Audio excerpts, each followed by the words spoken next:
Greetings. Father Mark signing on, continuing the course on medieval church history.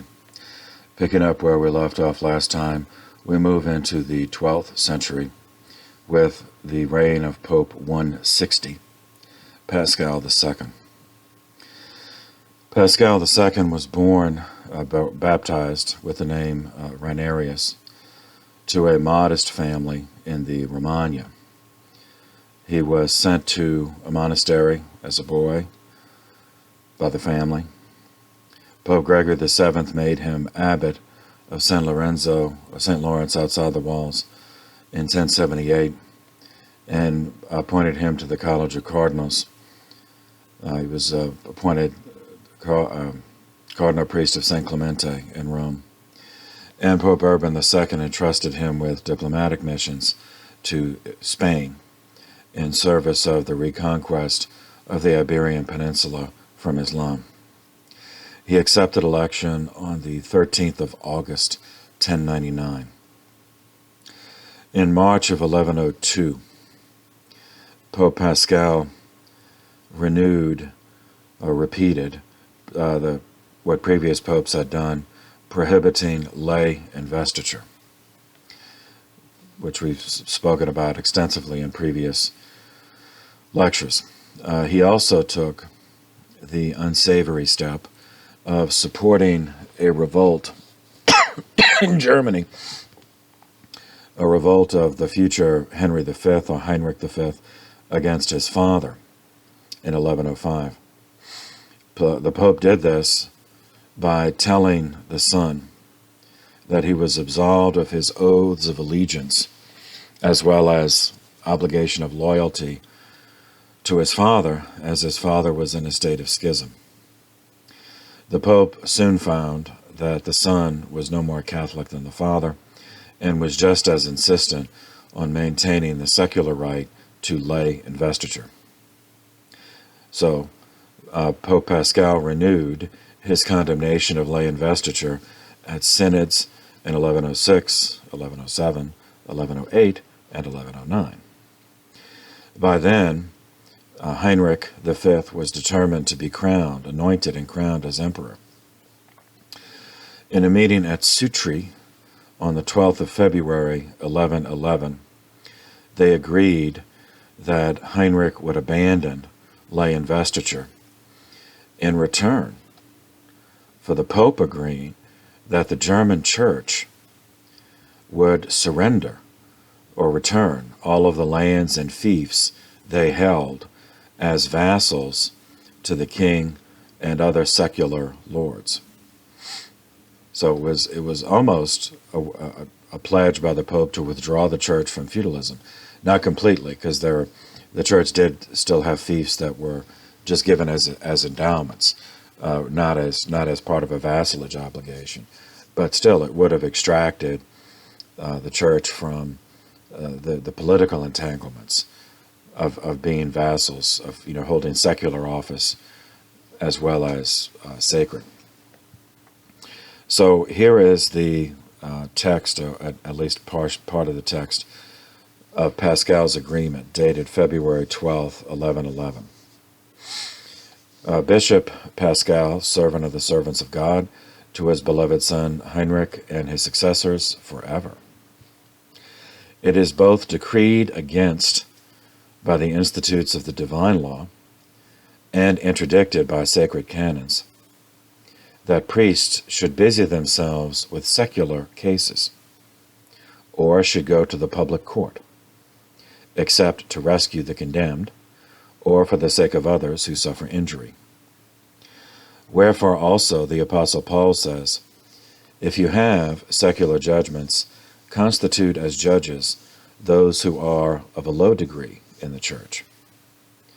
Moreover, in portions of your kingdom, meaning Germany in this case, bishops and abbots are so occupied by secular cares that they are compelled assiduously to frequent the court and to perform military service, which things indeed are scarcely, if at all, carried on without plunder, sacrilege, and arson. For ministers of the altar, are made ministers of the king's court, inasmuch as they receive cities, duchies, margravites, moneys, and other things, which belong to the service of the king. Hence also the custom has grown up intolerably for the church, that elected bishops should by no means receive consecration, unless they had first been invested through the hand of the king. From which cause both the wickedness of the simony, which is the purchase of ecclesial office, and at times so great an ambition has prevailed that the episcopal sees were invaded without any previous election. At times even they have been invested while the bishops were alive. Now, we use the term invest to refer to finance, but in this case, invest means a siege, a lay siege. So they were invested by a siege. Aroused by these and very many other evils, which have happened for the most part through investiture, our predecessors, the pontiffs Gregory VII and Urban II, of blessed memory, frequently called together episcopal councils, did condemn those investitures by the lay hand, and did decree that those who should have obtained churches through them should be deposed, and the donors also be deprived of communion, according to that chapter of the Apostolic Canon which runs thus, and this is Pascal quoting a previous synod: if any bishop, employing the powers of the world, do through them obtain a church, he shall be deposed and isolated, as well as all who communicate with him. Following in the traces of which canons, we also in an episcopal council have confirmed their sentence. And so, most beloved son, King Henry, now through our office, by the grace of God, Emperor of the Romans, we decree that those appurtenances are to be given back to thee and to thy kingdom, which manifestly belonged to that kingdom in the time of Charles, Louis, and of thy other predecessors. So this Charles is going back to Charlemagne. So it really would be a reset in many ways. We forbid, under sentence of anathema, which is excommunication, that any bishop or abbot, present or future, invade these same royal appurtenances, in which are included the cities, duchies, margravites, counties, moneys, toll, markets of the kingdom, rights of the judges of the 100 courts, and the courts which manifestly belong to the king together with what pertain to them, namely the military posts and camps of the kingdom. Before I go on, I'll interject there. Notice he says bishop or abbot. So bishops obviously are in holy orders, but abbots are not necessarily in holy orders. Many of them, were priests, and some were bishops, as we saw, especially in the Irish context, that often the abbot and the bishop were the same, but not always. So this is not just to protect the sacrament of holy orders, but also the monastic life, to free them, that they have to return. I mean, it would mean material impoverishment for many, because there were some that their only fiefs came through secular hands, but not all. There were others that had fiefs on their own, had land on their own. But anyway, okay, back to the quote. Nor shall they henceforth, unless by favor of the king, concern themselves with these royal appurtenances. But neither shall it be allowed our successors, who shall follow us in the apostolic chair, to disturb thee or thy kingdom in this matter. Furthermore, we decree that the churches, with the offerings and hereditary possessions, which manifestly did not belong to the kingdom, shall remain free, as on the day of thy coronation in the sight of the whole church. Thou didst promise that they should be. So that, as I said, so the church is not giving up all property and all wealth, just those that came through secular, those that came with the requirement of vassalage to a secular lord. For it is fitting that the bishops, freed from secular cares, should take care of their people, and not any longer be absent from their churches. For, according to the Apostle Paul, let them watch, being about to render account, as it were, for the souls of these their people. Okay, so this Henry V, or Heinrich V, he was the fourth and the last emperor of the Salian dynasty. He became king of Germany in 1099, and as a result of this agreement with the Pope, he was anointed and crowned Holy Roman Emperor in February of 1111. For reasons which remain unclear, a riot broke out in St. Peter's in Rome, the result of which was that the Pope and all his principal cardinals and household were kidnapped. A spontaneous rescue attempt by the Roman people failed. So Henry retaliated by dragging his captives through the streets behind horses until they were mangled to death in order to force Pascal to accede to lay investiture. In a moment of weakness, for which he never forgave himself, on the 12th of April, 1111, Pascal gave in. He agreed to grant Henry the right of lay investiture and to grant him immunity from excommunication. So this is an excerpt from what Pascal wrote after watching people literally tortured to death and murdered in front of him. Quote, "That prerogative, therefore, the dignity of which our predecessors did grant to thy predecessors, the Catholic emperors, and did confirm by their charters, we also do concede to thee, beloved, and do confirm by the page of this present privilege, that namely, thou mayest confer the investiture of staff and ring freely, except through simony and with violence, to the elected, on the bishops and abbots of thy kingdom. But after the investiture, they shall receive the canonical consecration from the bishop to whom they belong. If anyone, moreover, without thy consent, shall have been elected by the clergy and people, he shall be consecrated by no one, unless he be invested by thee." Okay, so of course a promise extracted under duress is not morally binding, but many of the reform circle, the Cluny reformers, from which Pascal had come, considered him a traitor by giving in to this, a traitor to the long line of popes since Leo IX that had suffered, that had willingly suffered rather than give in to this. He went into the Pope, Pascal, went into seclusion for months, and he was preparing documents of abdication. He was only dissuaded by the argument that Heinrich, the emperor, would almost certainly use a papal vacancy to insert one of his creatures in the Holy See, which would not help the Church. So, in March of the following year, 1112, at Rome, Pope Pascal formally withdrew the right of lay investiture, which he had granted to Henry under duress. He did not personally excommunicate Henry, but the French bishops did it for him. Now, we'll come back to this church-state issue. But there was overlapping in time with this. During the reign of Pascal, there were some developments in the church theology that are going to lead in the next century into scholasticism and contention within the medieval universities that will occupy the attention of some of the later fathers of the High Middle Ages, Aquinas, Bonaventure, and others. So in the year 1108, a new ecclesial establishment was created, the Abbey and School of St. Victor. It was established by William of Champeaux.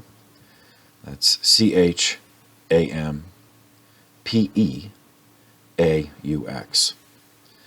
So depending on how one handles the suffix, it could be William of Champeaux or William of Champeaux. Formerly, he was a canon of the Cathedral of Notre Dame in Paris, and he was a teacher in the school at Notre Dame. He retired from teaching in 1108 and established St. Victor initially as a hermitage for himself, under the patronage of St. Victor, who was a Roman legionary martyred in Gaul during the persecution of Diocletian in the 3rd century, the late 3rd century. Now, this institution of St. Victor should not be confused with the abbey and school of St. Victor in Marseille, France, which is in the south of France on the coast of the Mediterranean. This St. Victor was in Paris. Well, it was outside of Paris at the time, but, you know. As it happened, William could not long endure retirement, and he was encouraged by his former students to resume teaching, which is how the Hermitage became a monastery school. This is significant because in the course of his teaching, William entered into a fierce debate with one of his students who was undeniably brilliant but emotionally unstable, named Peter Abelard.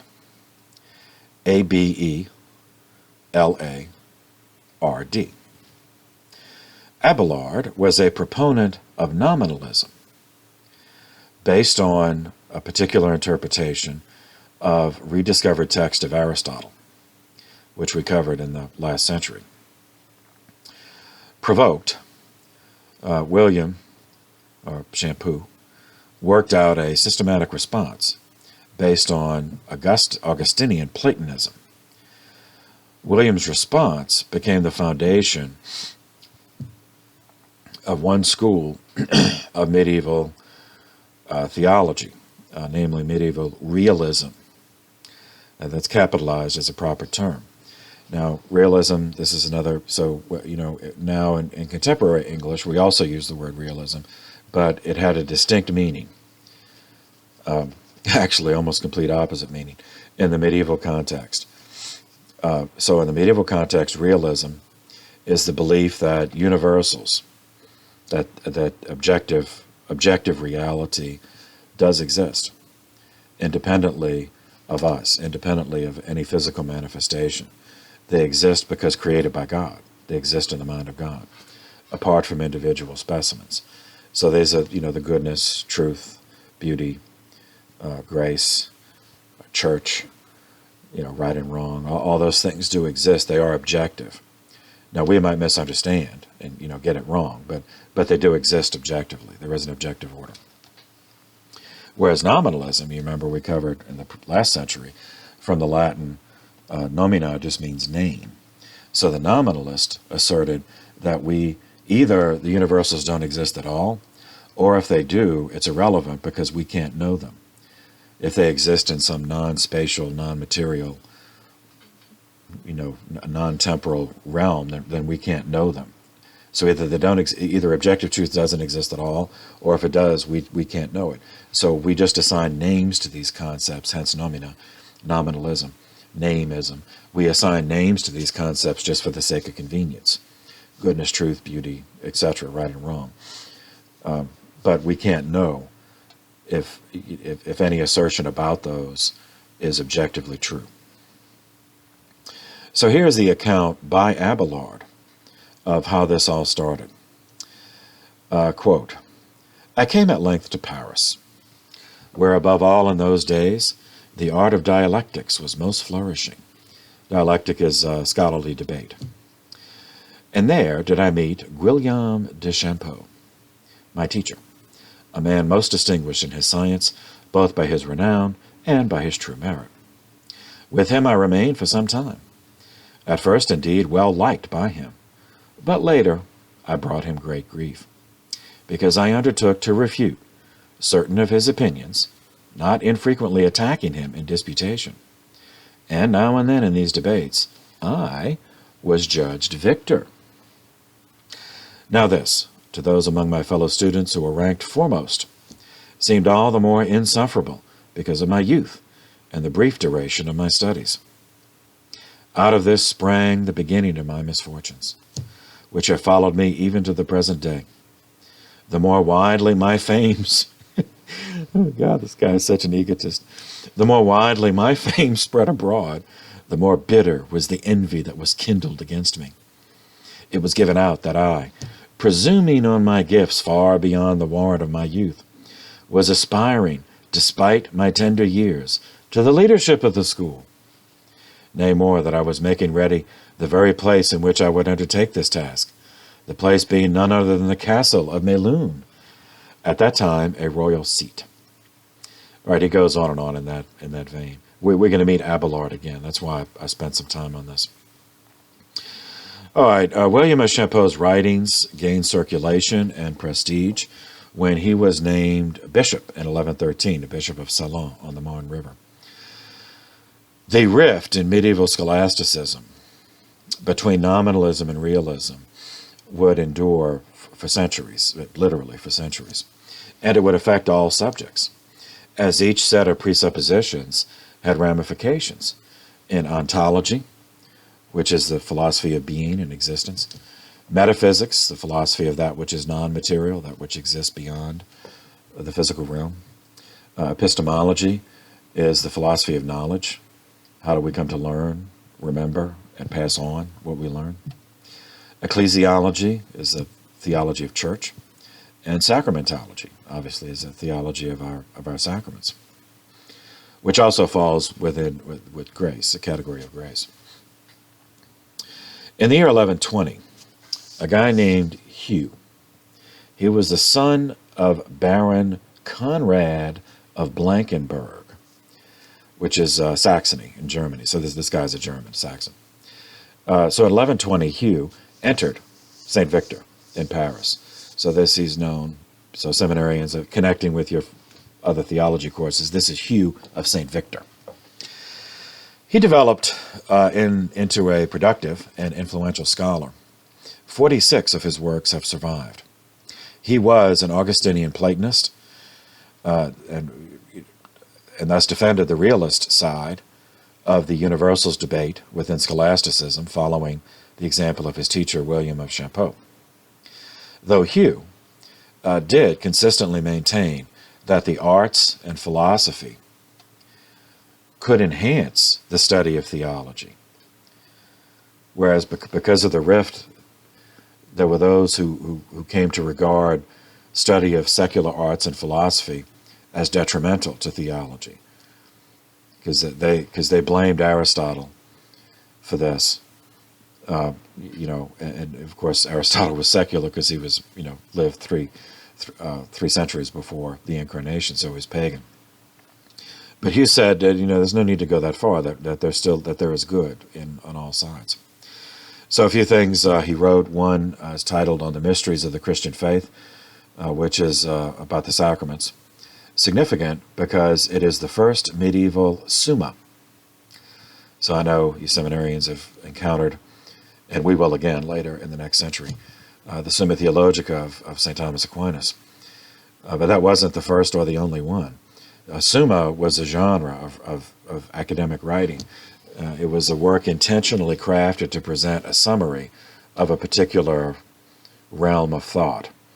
In this case, it was sacraments, with the master's interpretation of disputed questions. A second work is called the Didascalion, which is on the study of reading. It provides a glimpse into this period of medieval education. Hugh spoke of three categories of science. Now, this is another word that we use differently today. So the Latin root of the word scientia just means knowledge. So we think of it more specifically, the sciences, chemistry and physics. But in the medieval world, it was much more broad. It was just knowledge.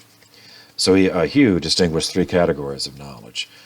First category is theoretical knowledge, which includes theology, mathematics, and physics. Second category of knowledge is practical, which includes ethics, economics, and politics.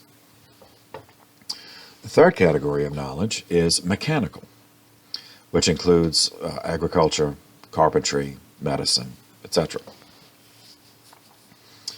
A third important work of his, was a commentary on the celestial hierarchy. Now, that's a work. The celestial hierarchy is a work attributed to Dionysius the Areopagite, which if you look it up today, they're going to say it's pseudo-Dionysius for reasons that we covered in a previous lecture. So this is Hugh's commentary on Dionysius's work titled Celestial Hierarchy. This reveals another element of medieval scholasticism that, like Hugh, saw no contradiction in a renowned scholar also writing about mystical spirituality, which is what the Celestial Hierarchy was about. So a much more comprehensive view of knowledge than today, where the departments are so divided and specialized from the beginning.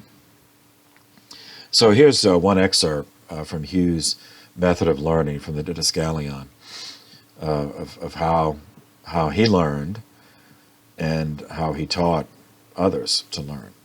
Now remember, this is obviously there were no computers, but also they did have books, but books were precious. They had to be copied over and over by hand. So not many individuals could own that many books. In his case, being in a monastery, of course they had a library, but you couldn't check the books out. So he could only access those books when he was physically sitting in the library. And so how do you handle learning in that way, where you can't take the book with you and try to read it and memorize it all night? So this is his solution to the problem. Quote, "To etch something in the memory, it is of greatest value, when we are reading, to take pains to imprint on the memory through the imagination not only the number and order of the verses or sections in the books, but also at the same time the color, shape, position, and placement of the letters.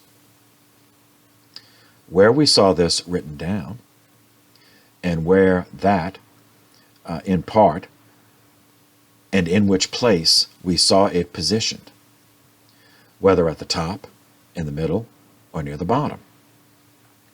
In what color we discerned the shape of a particular letter, or the ornament on the surface of the parchment.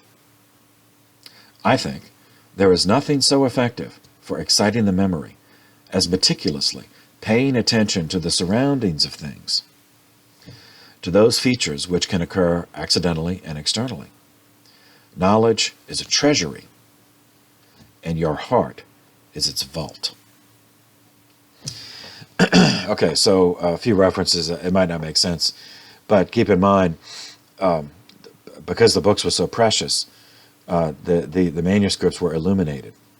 So, and this is something you can find online. Easily find examples online of these images, and so he's looking at a page, so it's not only the letters, but that also be an image. Often, not every single page, but often there would be. And some of the letters that began the sections, like so today we'd have a bold font underlined for a new chapter. Well, another way they would do it is that the first letter would be very artistically done, larger font, so to speak, very artistically done, and then the rest would be the uniform print until you get to another one like that. So it's trying to get the whole image, not just remember the concepts, but essentially trying to train yourself in eidetic memory, or we'd say photographic memory, which is image-based. Try to see the whole page as the image and implant it in your memory while you're looking at it, because remember, he can't take it back to his room with him. Also, associating it with the place, like what bench was he sitting at, which window was he sitting under, and if he later, I'm not going to read the whole thing, but later if like if he was reading theology, then he would go sit in a part of the library, that had an image of St. Augustine, a great thinker. Whereas if he was reading about spiritual things, he'd go where there was an image of Our Lady. So he's associating multiple layers of association in his mind. So it's worth a try. Now later, we won't get to it in this course, but a later Jesuit priest, Metairie, who was a famous polymath, almost a savant level intellectual, he built on this to create the, what do they call it, the loci. the and the place-based memory. So he would build on this, and he created in his own mind, sometimes based on things he already knew, something very familiar, like a building, like say his novitiate where he studied to be a Jesuit for years, and he would keep that etched in his mind, that outline, and whenever he learned a new body of information, he would associate it with that place.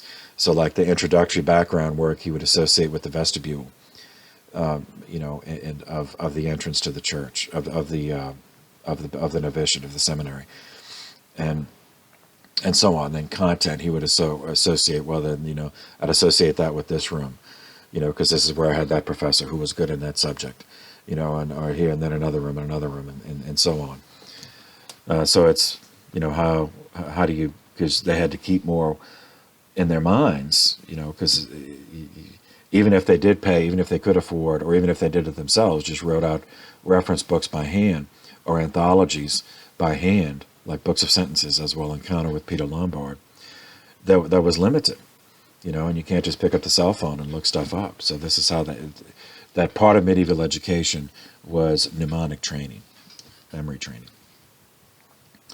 Okay, also during the reign of Pope Pascal, there was a development in religious life as an ecclesial construct, which would influence the remainder of the medieval period.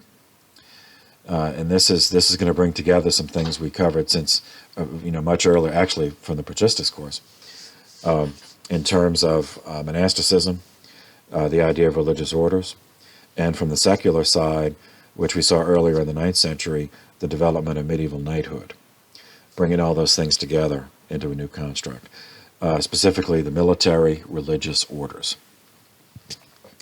So in the crusading movement, the first interbellum, meaning between the wars, so between the crusades. So the first crusade culminated in success in 1099, which we covered in the last section, and it lasted until 1147, when we move into the second crusade. So in that interbellum period,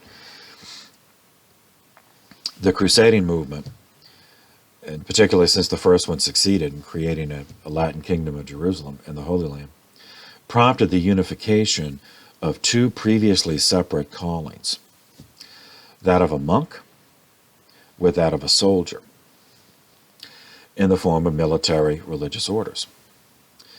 From the monastic tradition, they did take vows of poverty, chastity, and obedience. They lived in community. They recited the office, heard the Mass in community. They wore a habit over their armor. And except for the chaplains, they were lay brothers rather than priests. From the military side, they trained to fight as knights with armor, cavalry, horses, with the lance, the sword, the shield, also sometimes the mace, the flail, and the axe. And they took as their mission some variation of protecting Christians by defending against or actively pursuing threats to the faith. The unification of these two traditions was seen as a means of spiritualizing the code of chivalry.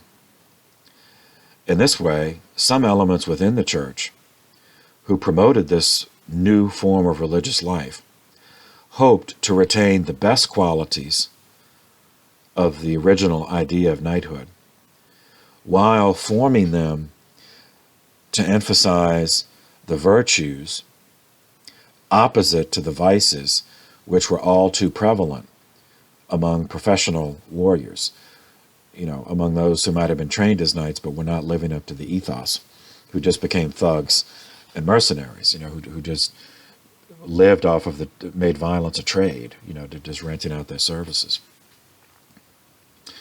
So chronologically, that this is not again, nothing just happened. So we'll take it chronologically. The retroactively, we can see the first of these was not founded as a military order. It was founded as something else, but became a military order. And then from that model, subsequently, then pure military orders were founded intentionally from the beginning. So this takes us to the year 1113 with the Hospitaller Knights of St. John. So the movement of military religious orders started indirectly as the result of developments in already established monastic ministry, specifically the corporal works of mercy. In the year 1060, in Jerusalem, the Benedictines established an abbey of St. Mary of the Latins for men, a monastery for men, and a convent for women, a convent of St. Mary Magdalene, to serve the needs of pilgrims in the Holy Land. 10 years later, 1070 AD, a guy who's now beatified, so it's blessed brother, he was never a priest, he was a lay brother, Gerard Thome, Thom, opened, he was one of the monks there at St. Mary of the Latins. He opened a hospital called the Hospital of St. John the Baptist to serve pilgrims. Now the term hospital in the medieval context, again, had a much broader definition than we think of today, that it was not only for sick people, it was also a place for hospitality. So it was kind of like a hotel for pilgrims, but because travel was so difficult, often by the time pilgrims made it there, they actually did need medical care. Certainly, nutrition and hydration, and, sanitation, that kind of stuff. So that's what it would provide, housing, medical care. And the pilgrims would be served by monks and nuns. So male pilgrims would be housed, would be cared for by the monks, and females by the nuns. Time passed. In 1113, Pope Paschal II granted permission for them to militarize for self-defense while retaining their medical vocation. Now, this may seem a contradiction, but keep the context in mind. Christians in Islamic lands were subject to capture and sale on the slave markets. Now, since this institution had female members serving as nuns, they would naturally be a target. So they were especially vulnerable to raids by slavers. And no one needs me to explain why, women would be a target for kidnapping and sale on the slave market. This institution still exists. I mean, the ecclesial institutions, it's moved around over the centuries, but it still exists as the full name, the Sovereign Military Hospitaller Order of St. John of Jerusalem, of Rhodes, and of Malta. Subsequently, they have abandoned the military component of their history and focused and returned exclusively to their original medical mission. Their habit remains black in honor of their Benedictine origin, but to distinguish them from just the pure Benedictine monks, they will have the white cross. So black habit with the white cross, and that's still their habit. So that it is the first military religious order, but it was not founded that way. It was indirect. It was a pre-existing Benedictine monastic order, which was well established for centuries, that militarized for practical reasons. But it did provide a template and background. So to understand the first ecclesial institute established from the beginning intentionally as a military order, with certainly no hospital, no hospital vocation, we have to turn to another doctor of the church, Saint Bernard of Clairvaux. Saint Bernard was born to a noble family in France. She died at age 17. That had a profound effect on him. He was very close to her. He was a man of unusual intensity. and passion. He spent 4 years searching for a vocation, which he found at the monastery of Citeaux, founded by Robert de Molym in 1098, 14 miles from Dijon, amid swamps and privation.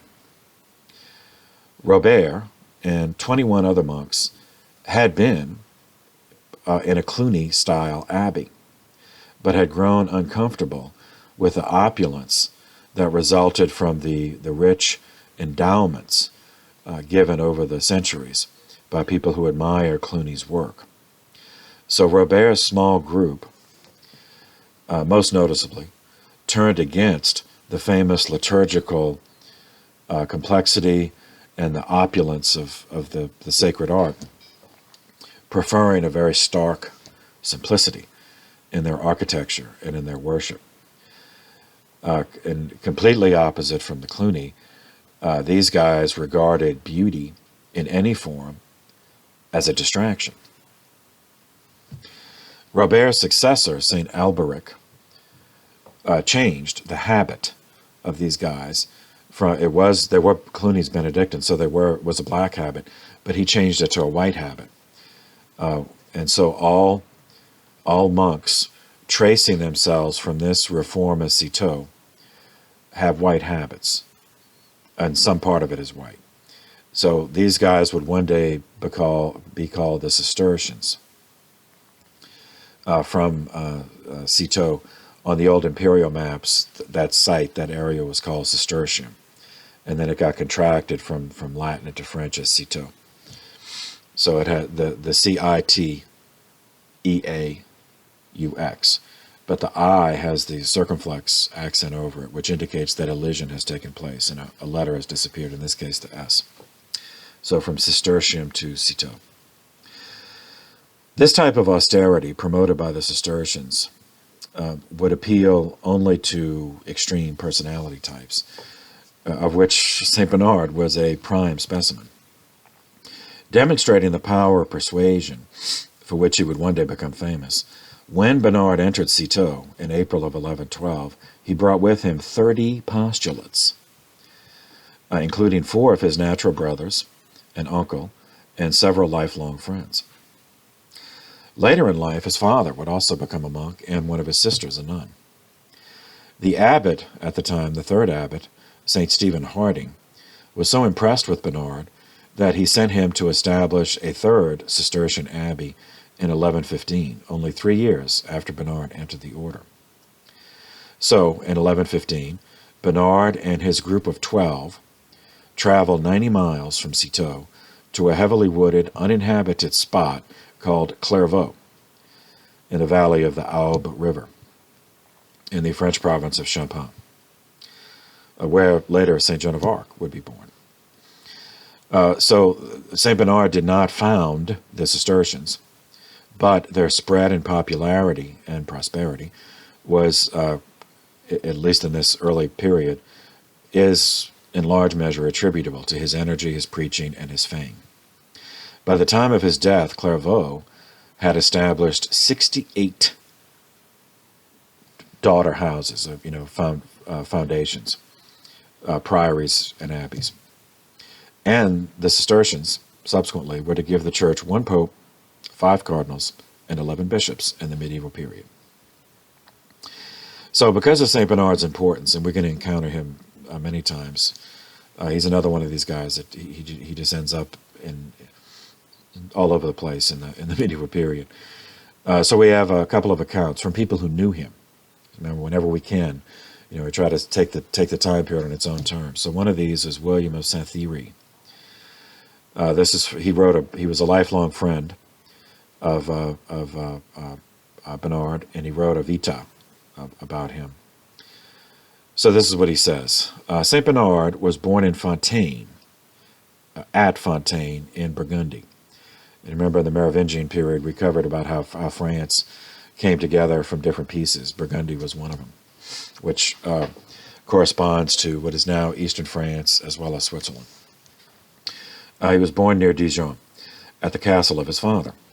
His parents were famed, among the famous of the age, most of all because of their piety. His father, Teslin, was a member of an ancient and knightly family, fearing God and scrupulously just. Even when engaged in war, he plundered and destroyed no one. He contented himself with his worldly possessions, of which he had an abundance, but used them in all manner of good works. With both his counsel and his arms, he served temporal lords, but so as never to neglect to render to the sovereign Lord that which was due him. Bernard's mother, Aleth, of the castle Montbar, mindful of holy law, was submissive to her husband, and with him governed the household in fear of God, devoting herself to deeds of mercy and rearing her children in strict discipline. She bore 7 children, 6 boys and 1 girl, not so much for the glory of her husband as for that of God. For all the sons became monks, and the daughter a nun. As soon as Bernard was of sufficient age, his mother entrusted his education to the teachers in the church of Châtillon, and did everything in her power to enable him to make rapid progress. The young boy, abounding in pleasing qualities and endowed with natural genius, fulfilled his mother's every expectation, for he advanced in his study of letters at a speed beyond his age, and that of other children of the same age. But in secular matters, he began already, and very naturally, to humble himself in the interest of his future perfection. For he exhibited the greatest simplicity, loved to be in solitude, fled from people, was extraordinarily thoughtful, submitted himself implicitly to his parents, and had little desire to converse, was devoted to God, and applied himself to his studies as the means by which he should be able to learn of God through the Scriptures. So, skipping down, determined that it would be best for him to abandon the world, he began to inquire where his soul, under the yoke of Christ, would be able to find the most complete and sure repose. The recent establishment of the Order of Citeaux suggested itself to his thought. The harvest was abundant, but the laborers were few, for hardly anyone had sought happiness by taking up residence there, because of the excessive austerity of life and the poverty which there prevailed, but which had no terrors for the soul, truly seeking God. Without hesitation or misgivings, he turned his steps to that place, thinking that there he would be able to find seclusion, and in the secret of the presence of God, escape the importunities of men, wishing particularly there to gain a refuge from the vainglory of the noble's life, and to win purity of soul and perhaps the name of saint. When his brothers, who loved him, discovered that he intended to become a monk, they employed every means to turn him to the pursuit of letters and to attach him to the secular life by the love of worldly knowledge. Without doubt, as he himself declared, he was not a little moved by their arguments. But the memory of his devout mother urged him, I skipped over a lot, so his mother's already deceased by this point. But the memory of his devout mother urged him importunately to take the step. It often seemed to him that she appeared before him, reproaching him and reminding him that she had not reared him for frivolous things, and that she had brought him up in quite another hope. Finally, one day, when he was returning from the siege of a chateau called Grancey, and was coming to his brothers, who were with the Duke of Burgundy, he began to be violently tormented by these thoughts. Finding by the roadside a church, he went in, and there prayed, with flooded eyes, lifting his hands toward heaven, poured out his heart like water before the Lord. That day fixed his resolution irrevocably. At that time, the young and feeble establishment at Citeaux, under the venerable Abbot Stephen, began to be seriously weakened by its paucity of numbers, and to lose all hope of having successors to perpetuate the heritage of holy poverty. For everybody revered the life of these monks for its sanctity, but held aloof from it because of its austerity. But the monastery was suddenly visited and made glad by the Lord in a happy and unhoped-for manner. In 1113, 15 years after the foundation of the monastery, the servant of God, Bernard, then about 23 years of age, entered the establishment under the abbot Stephen, with his companions to the number of more than 30, and submitted himself to the blessed yoke of Christ. From that day God prospered the house, and that vine of the Lord bore fruit, putting forth its branches from sea to sea. Such were the holy beginnings of the monastic life of that man of God. It is impossible to anyone who has not been imbued, as he, with the Spirit of God, to recount the illustrious deeds of his career and his angelic conduct during his life on earth. He entered the monastery poor in spirit, still obscure, and of no fame, with the intention of there perishing in the heart and memory of men, and hoping to be forgotten and ignored like a lost vessel.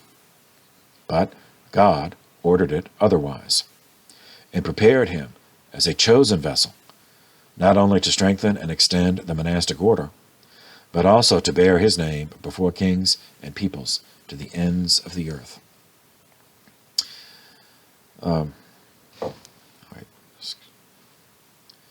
At the time of harvest, the brothers were occupied with the fervor and joy of the Holy Spirit in reaping the grain. Now, in this case, he means that this is the literal harvest. So earlier they used the term harvest metaphorically, as Jesus did in the parable. The harvest is abundant, but the laborers are few. But here it's literal, because so these guys, they have to grow their own food.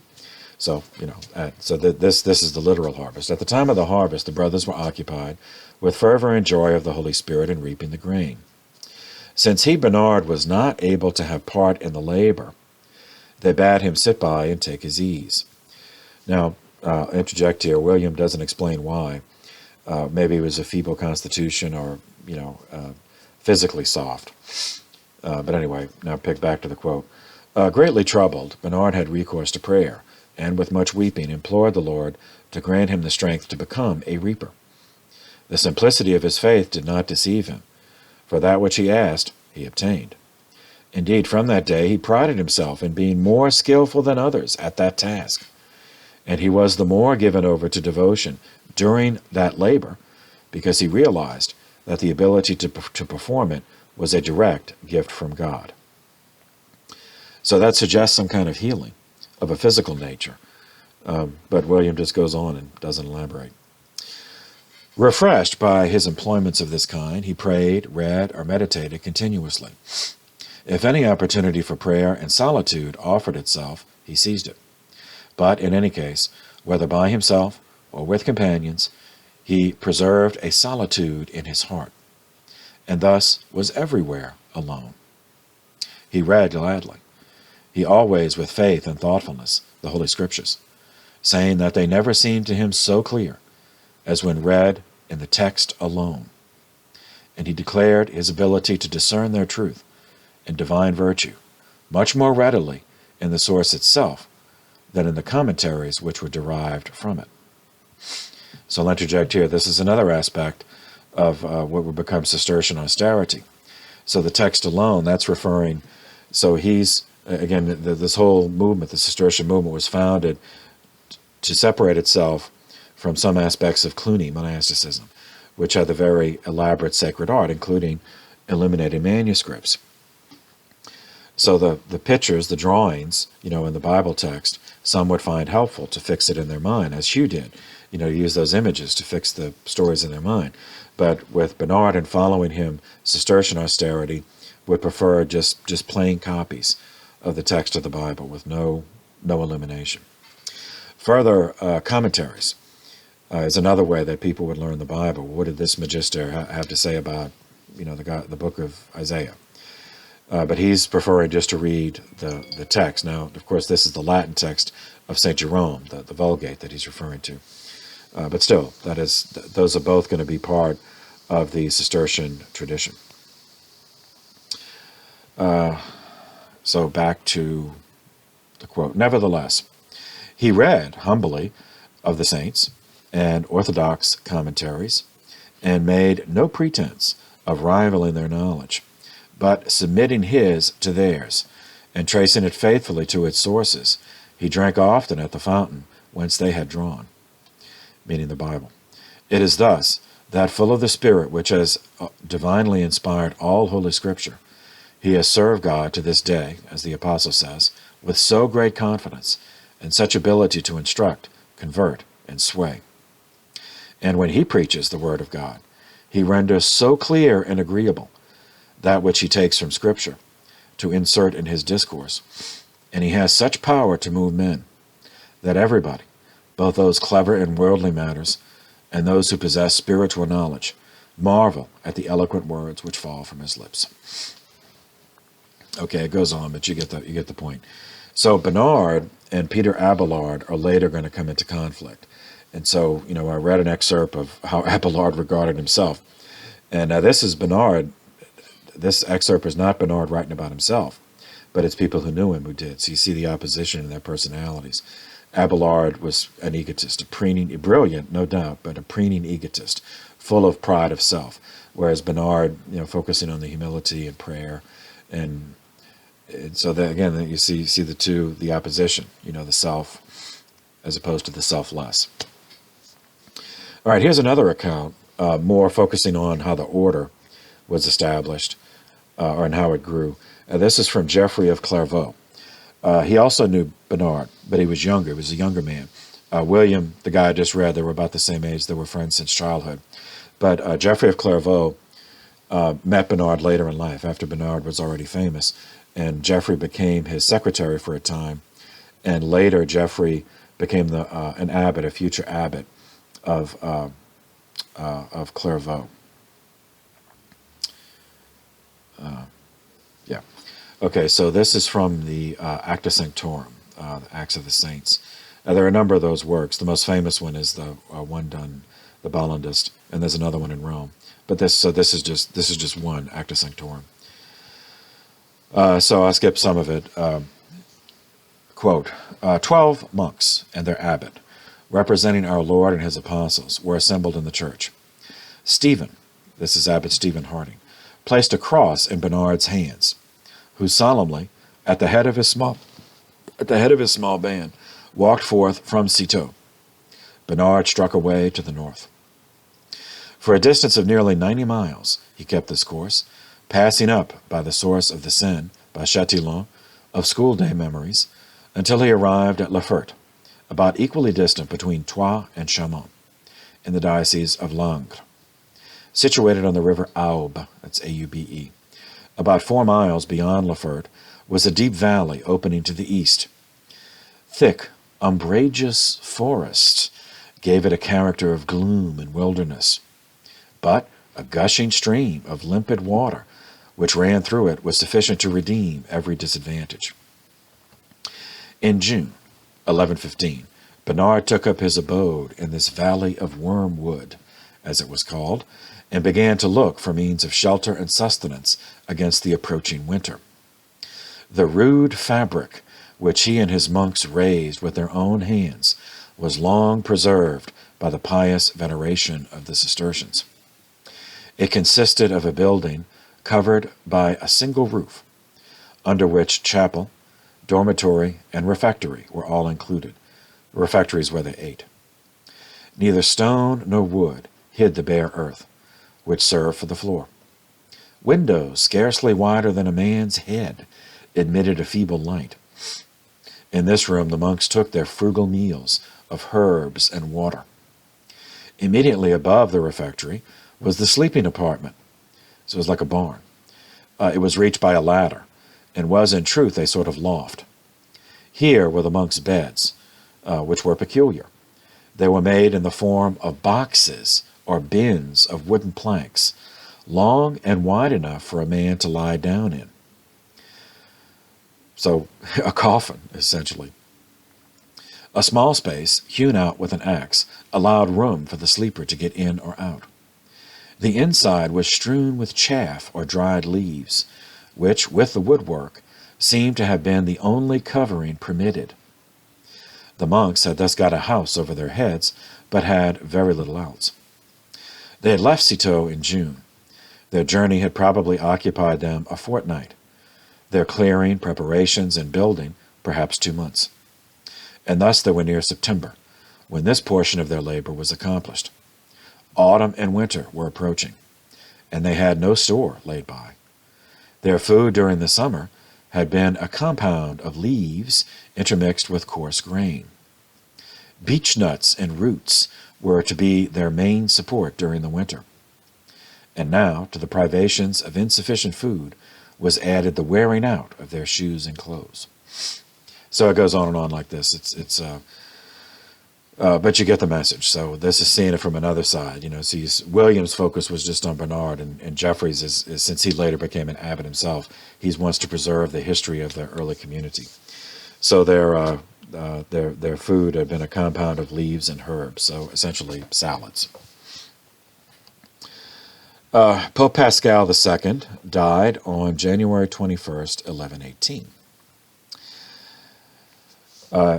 Giovanni Gaetano, or John of Gaeta, which Gaetano's in southern Italy, was a monk at the Benedictine Abbey of Monte Cassino. He was supported by the Norman house de Hauteville, which, as we saw previously, conquered for itself the island of Sicily and southern Italy, mainland Italy, with its capital at Naples, so the Kingdom of Naples, Sicily. So that the de Hauteville supported Giovanni Gaetano as next pope. He accepted election on the 24th of January, 1118. He changed his name as pope, so this is Pope 161. This is Pope Gelasius II, Gelasius. Within a week of his election, he was kidnapped by the nativist Italian House of Frangipani. That's Frangipani. His Norman allies made a raid to rescue him, but they would not keep him in the city, so they evacuated him to their territory in the Kingdom of Naples, back to Gaetano. He subsequently gave up on Italy, and he went to France, hoping to solicit aid from the French relatives of the Normans. But he fell ill on the journey, and he died on the way. He happened to make it to the original Cluny house, the Cluny Abbey, and he stayed there when he got sick, hoping to recover, but he didn't. He died there on January 28th, 1119. So before we get back to the papal continuity, now in the chronology, we see Saint Bernard's contribution to the development of military religious orders. 4 years after establishing the abbey at Clairvaux, Saint Bernard received a visit from his uncle, Sir Hugh de Payens, Payns. Payens is 115 miles southeast of Paris. Sir Hugh, or Uncle Hugh, had gone on the First Crusade. As it happened, Sir Hugh never married. After the First Crusade succeeded in liberating the Holy Land, he decided to spend the rest of his life in the Holy Land, escorting pilgrims to the holy places, protecting them from bandits and Muslim slavers. He was joined by 7 of his friends, who were also veterans of the First Crusade and also never married. In 1119, Sir Hugh approached King Baldwin II of Jerusalem, asking for a base of operations and financial support so that they could provide escort without charging the pilgrims. In January of 1120, a royal council met at Nablus, at which King Baldwin introduced these knights and their chosen mission, and he invited support from the Latin feudal nobility in the Holy Land, and the idea was enthusiastically received. The king gave them the captured mosque, the Al-Aqsa Mosque in Jerusalem, as their base, which was constructed on the Temple Mount, meaning the place where Solomon's original temple stood. Sir Hugh then returned to France to solicit more support and, more importantly, recruits who were already trained as knights. In this way, nephew St. Bernard heard about the endeavor, he loved the idea, and to assist them, he wrote a work, which I'm going to quote from, that ended up being a model for their rule. famous essay on their behalf in praise of the new knighthood. This turned out to be the beginning of the Poor Knights of the Temple of Solomon, or more conventionally, the Knights Templar. Established in 1119 as the first intentionally created military religious order. All right, so here's an excerpt from the work, the Liber ad Militis Templi de Laude Novae Militiae. So, book to the Knights of the Temple in praise of the new knighthood. It's addressed to Sir Hugh, to Uncle Hugh. I'll just read excerpts. Quote, this is Bernard writing. If I am not mistaken, my dear Hugh, you have asked me not once or twice, but 3 times to write a few words of exhortation for you and your comrades. You say that if I am not permitted to wield the lance, at least I might direct my pen against the tyrannical foe, and that this moral, rather than material support of mine, will be of no small help to you. So skipping down, the prologue goes on and on. So chapter 1.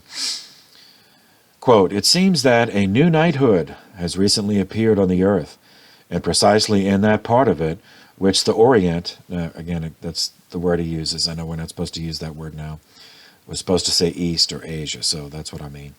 To say the Middle East. So in that part of which, the Middle East, from on high visited in the flesh, as he then troubled the prince of darkness in the strength of his mighty hand, so there he now wipes out their followers, the children of disbelief, scattering them by the hands of his mighty ones. Even now, he brings about the redemption of his people, raising up again a horn of salvation for us in the house of his servant David. This is, I say, a new kind of knighthood, and one unknown to the ages gone by. It ceaselessly wages a twofold war, both against flesh and blood, and against a spiritual army of evil in the heavens. When someone strongly resists a foe in the flesh, relying solely on the strength of the flesh, I would hardly remark it, since this is common enough. And when war is waged by spiritual strength against vices or demons, this too is nothing remarkable, praiseworthy as it is, for the world is full of monks. But when one sees a man powerfully girding himself with both swords and nobly marking his belt, who would not consider it worthy of all wonder, the more so since it has been hitherto unknown? All right, so note the belt, what he's referring to, that so the sword, the belt, that's monks would wear the cincture, so that once the part of the full habit, once they were fully professed, they would wear the cincture. So that was a symbol of their vows of poverty, chastity, obedience. So he's saying one has the sword as well as the monastic cincture. Who would not consider it worthy of all wonder? The more so since it has been hitherto unknown. He is truly a fearless knight and secure on every side, for his soul is protected by the armor of faith, just as his body is protected by armor of steel. He is thus doubly armed, and need fear neither demons nor men. Not that he fears death, no, he desires it. Why should he fear to live or fear to die, when for him to live is Christ, and to die is gain? Gladly and faithfully he stands for Christ, but he would prefer to be dissolved and to be with Christ, by far the better thing. Go forth confidently then, you knights, and repel the foes of the cross of Christ with a stalwart heart. Know that neither death nor life can separate you from the love of God, which is in Christ Jesus. And in every peril, repeat, whether we live or whether we die, we are the Lord's. What a glory to return in victory from such a battle. How blessed to die there as a martyr. Rejoice if you live and conquer in the Lord, but glory and exalt even more if you die and join your Lord. Life, indeed, is a fruitful thing, and victory is glorious. But a holy death is more important than either. If they are blessed who die in the Lord, how much more are they who die for the Lord? To be sure, precious in the eyes of the Lord is the death of his holy ones, whether they die in battle or in bed. But death in battle is more precious, as it is the more glorious. How secure in life when the conscience is unsullied. How secure, I say, is life when death is anticipated without fear. Or rather, when it is desired with feeling and embraced with reverence. How holy and secure this knighthood, and how entirely free of the double risk run by those men who fight not for Christ. Indeed, danger or victory for a Christian depends on the dispositions of his heart and not on the fortunes of war. If he fights for a good cause, the issue of his fight can never be evil. And likewise, the results can never be considered good if the reason were evil and the intention perverse. If you happen to be killed while you are seeking only to kill another, you die a murderer. If you succeed, and by your will to overcome and to conquer, you perchance kill a man, you live as a murderer. Now, it will not do to be a murderer, living or dead, victorious or vanquished. What an unhappy victory, to have conquered a man while yielding to vice, and to indulge in an empty glory at his fall, when wrath and pride have gotten the better of you. But the knights of Christ may safely fight the battles of their Lord, fearing neither sin, if they smite the enemy, nor danger at their own death, since to inflict death or to die for Christ is no sin, but rather an abundant claim to glory. In the first case, one gains for Christ, and in the second, one gains Christ himself. The Lord freely accepts the death of the foe who has offended him, and yet more freely gives himself for the consolation of a fallen knight. The knight of Christ, I say, may strike with confidence and die yet more confidently, for he serves Christ when he strikes, and serves himself when he falls. Neither does he bear the sword in vain, for he is God's minister, for the punishment of evildoers and for the praise of the good.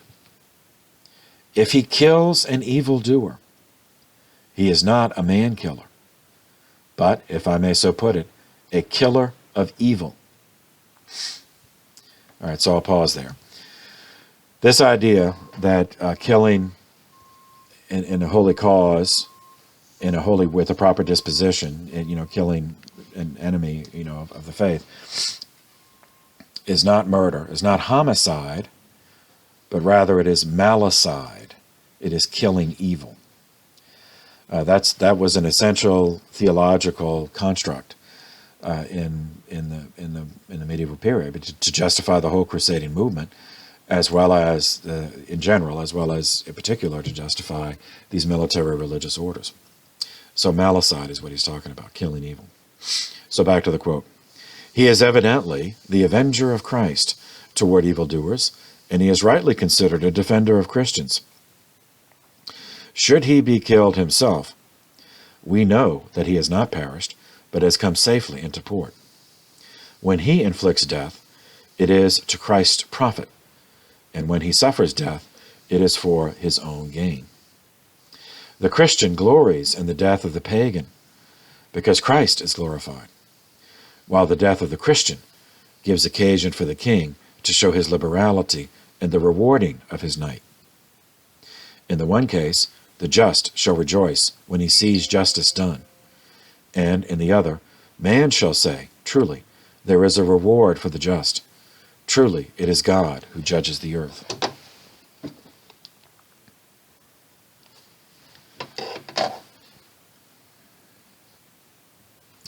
I do not mean to say that the pagans are to be slaughtered when there is any other way to prevent them from harassing and persecuting the faithful, but only that it now seems better to destroy them Then that the rod of sinners be lifted over the lot of the just, and the righteous perhaps put forth their hands unto iniquity. And now as a model, or at least for the shame of those knights of ours who are fighting for the devil rather than for God, that means, those who are using their training, just as mercenaries for any cause. We will briefly set forth the life and virtues of these knights of Christ. Let us see how they conduct themselves at home as well as in battle, how they appear in public, and in what way the knight of God differs from the knight of the world. In the first place, discipline. And this part of it became the basis for the actual rule for the Templars, and then other military orders model themselves. In the first place, discipline is in no way lacking, and obedience is never despised. As Scripture testifies, the undisciplined son shall perish, and rebellion is as the sin of witchcraft. To refuse obedience is like the crime of idolatry. Therefore, they come and go at the bidding of their superior.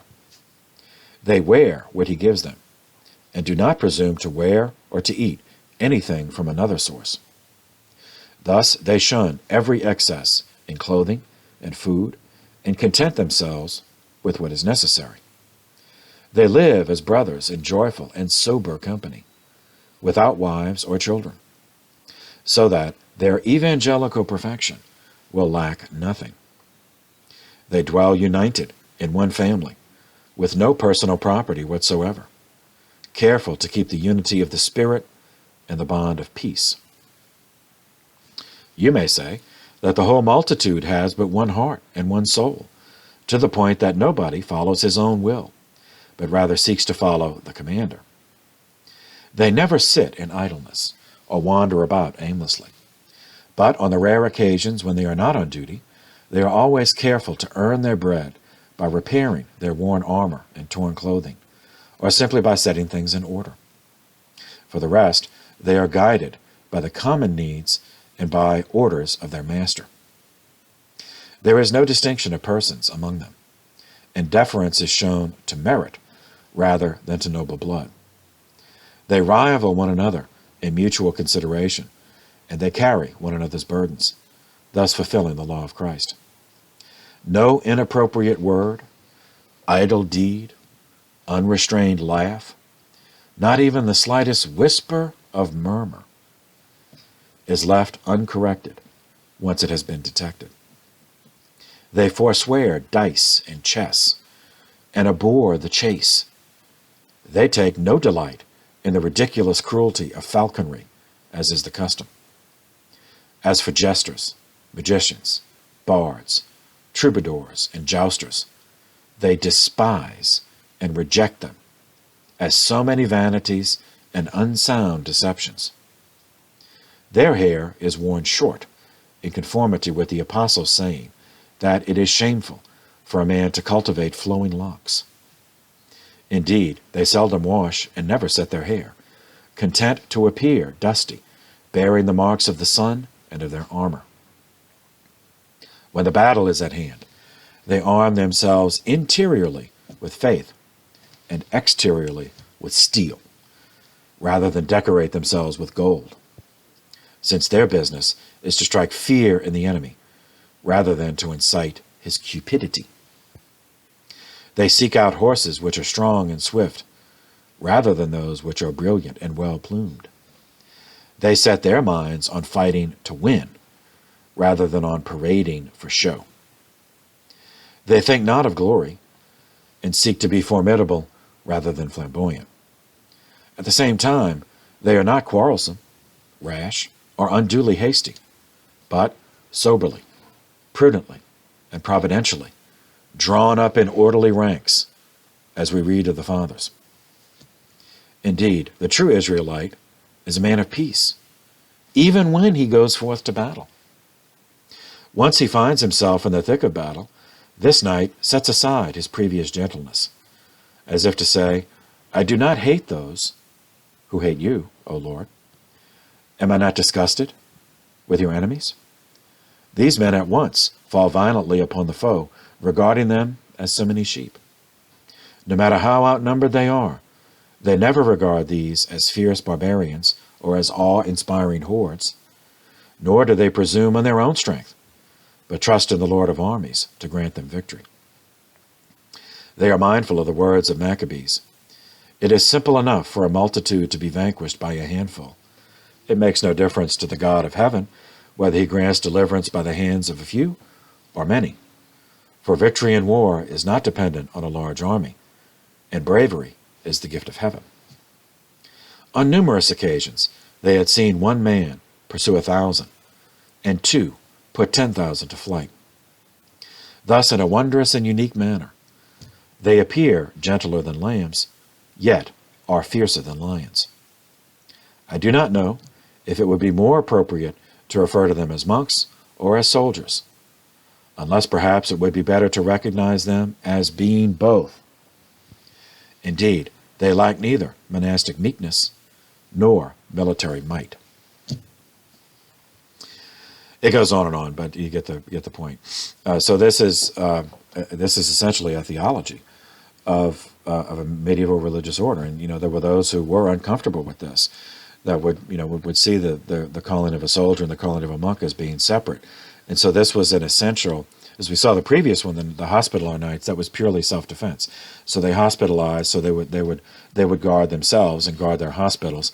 So so that they wouldn't be raided by slavers. But this is intentionally military. This is a military formation, and so should monks be engaged in that? And so this theological construct was essential in justifying this order as well as those that would follow. So here is another account of the foundation of the order, rather than Bernard focused on the theology. So here's some of the details from a Latin bishop in the Crusader kingdom. This is William of Tyre. He was Archbishop of Tyre, Tyre. And he's right about it's not just about that. It's a whole chronicle but so this is excerpted from the relevant part. In the same year, 1118, certain noble men of knightly rank, religious men devoted to God and fearing him, bound themselves to Christ's service in the hands of the Lord Patriarch. That's the senior ecclesiastic in the Latin kingdom in the Holy Land. They promised to live in perpetuity as regular canons, without possessions, under vows of chastity and obedience. So regular, from the Latin regula, that means a rule. So that's an order. That's another way for saying a religious order. Their foremost leaders were the Venerable Hugh of Payenne, whom we've already met, and Geoffrey of Saint-Omer. Since they had no church nor any fixed abode, the king, meaning the King Baudouin, whom we've already met, gave them for a time a dwelling place in the south wing of the palace near the Lord's temple, meaning the Temple Mount. The canons of the Lord's temple gave them, under certain conditions, a square near the palace, which the canons possessed. This the knights used as a drill field. The Lord King and his noblemen, and also the Lord Patriarch and the prelates of the church, gave them benefices from their domains, some for a limited time and some in perpetuity. These were to provide the knights with food and clothing. Their primary duty, one which was enjoined upon them by the Lord Patriarch and the other bishops for the remission of sins, was that of protecting the roads and routes against the attacks of robbers and brigands. This they did especially in order to safeguard pilgrims. For 9 years after their founding, the knights wore secular clothing. They used such garments as the people, for their souls' salvation, gave them.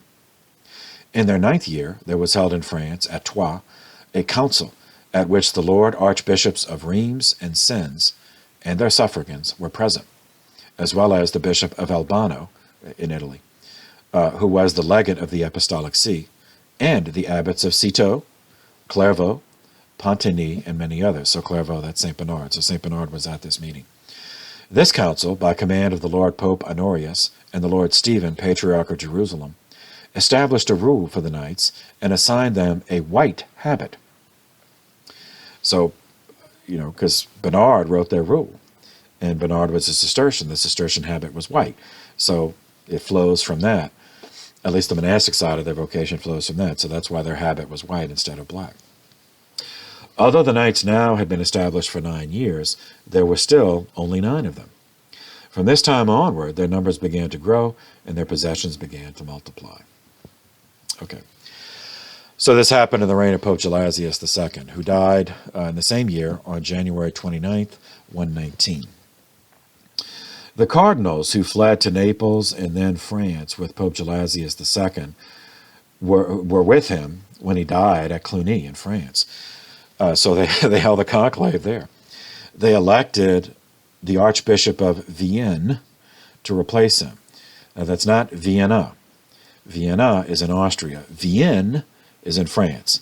Vienne. So he was actually crowned Pope in his Archdiocese of Vienne on February 9th, 1119, because Rome was still controlled by the German Imperials. This man, whose baptismal name was Guido, was the son of the Count of Burgundy. As Pope 162, he took the papal name Callistus II.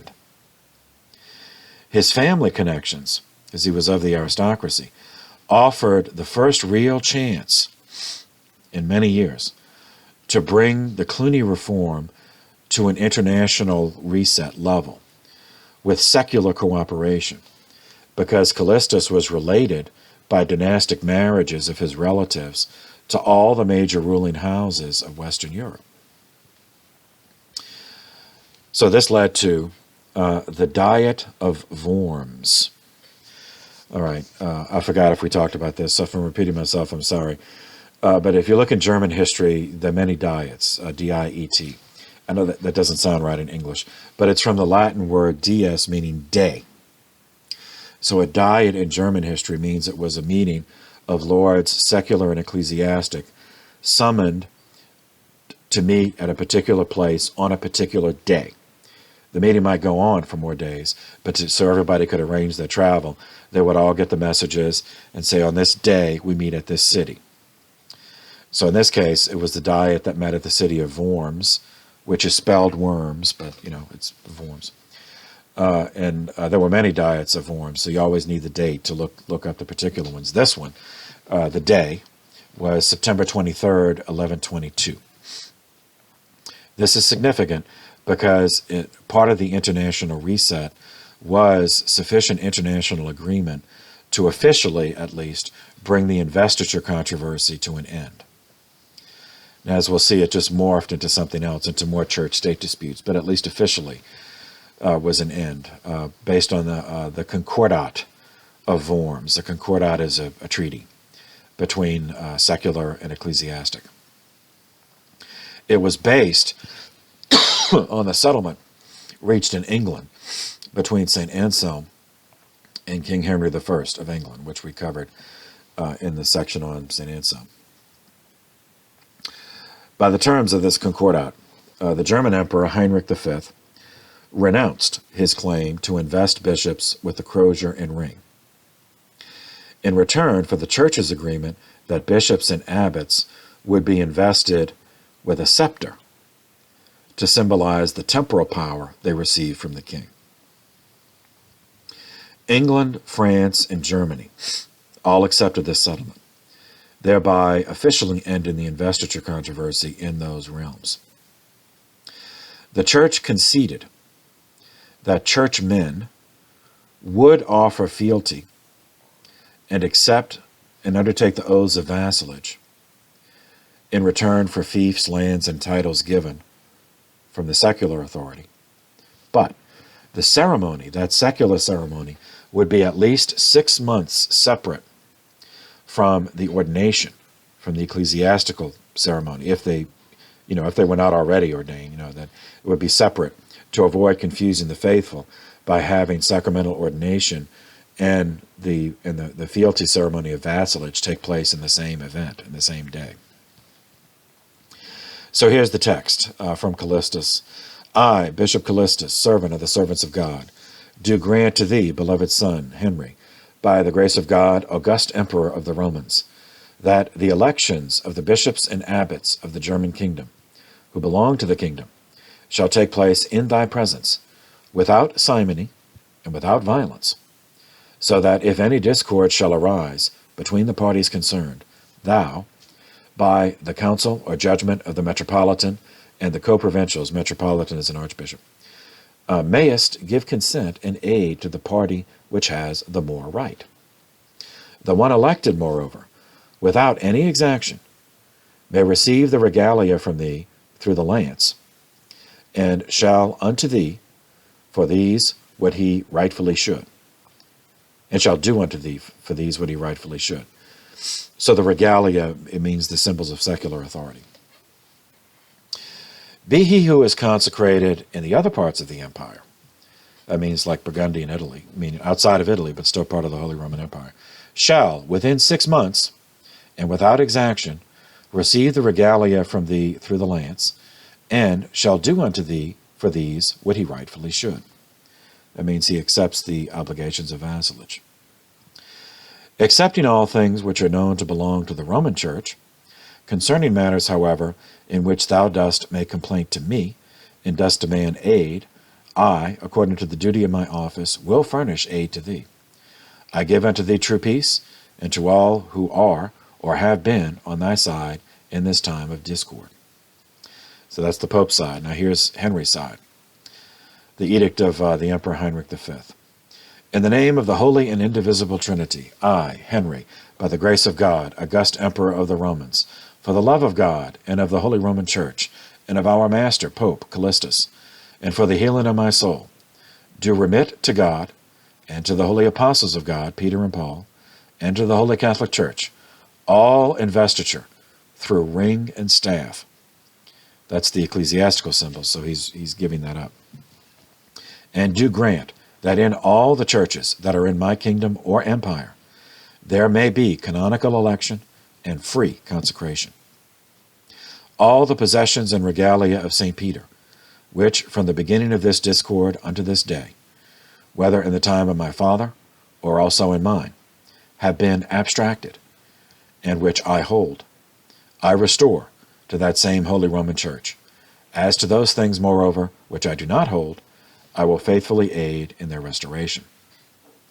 As to the possessions also of all other churches and princes, and of all other lay and clerical persons which have been lost in that war, according to the counsel of the princes and according to justice, I will restore the things that I hold, and of those things which I do not hold, I will faithfully aid in the restoration.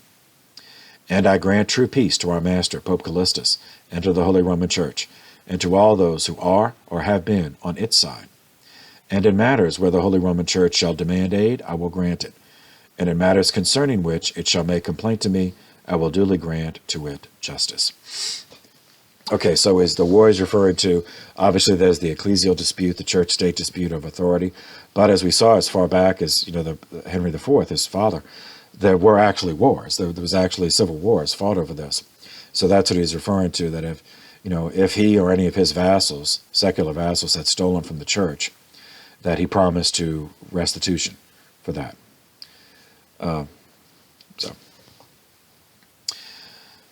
In the same year, 1122, Pope Callistus II approved another military religious community.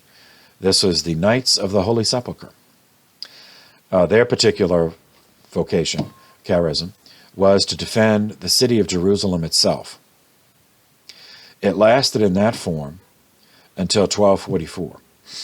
Then it ceased to exist for a time. The Knights of the Holy Sepulchre were reconstituted in the 19th century, in 1847, by Pope Pius IX, but not as a military community, just really as essentially a fundraiser to support the holy places in the Holy Land.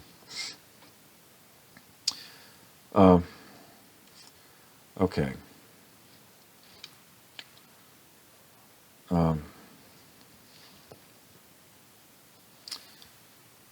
I think we'll stop here because next is going to be the next church council. The council number 9 is the First Lateran Council in 1123. So, and that's going to set us off on another course. So we will, not another course, but another category of investigation. So we will pause here and pick up next time with the First Lateran Council. For the moment, thank you for your attention. This session is adjourned.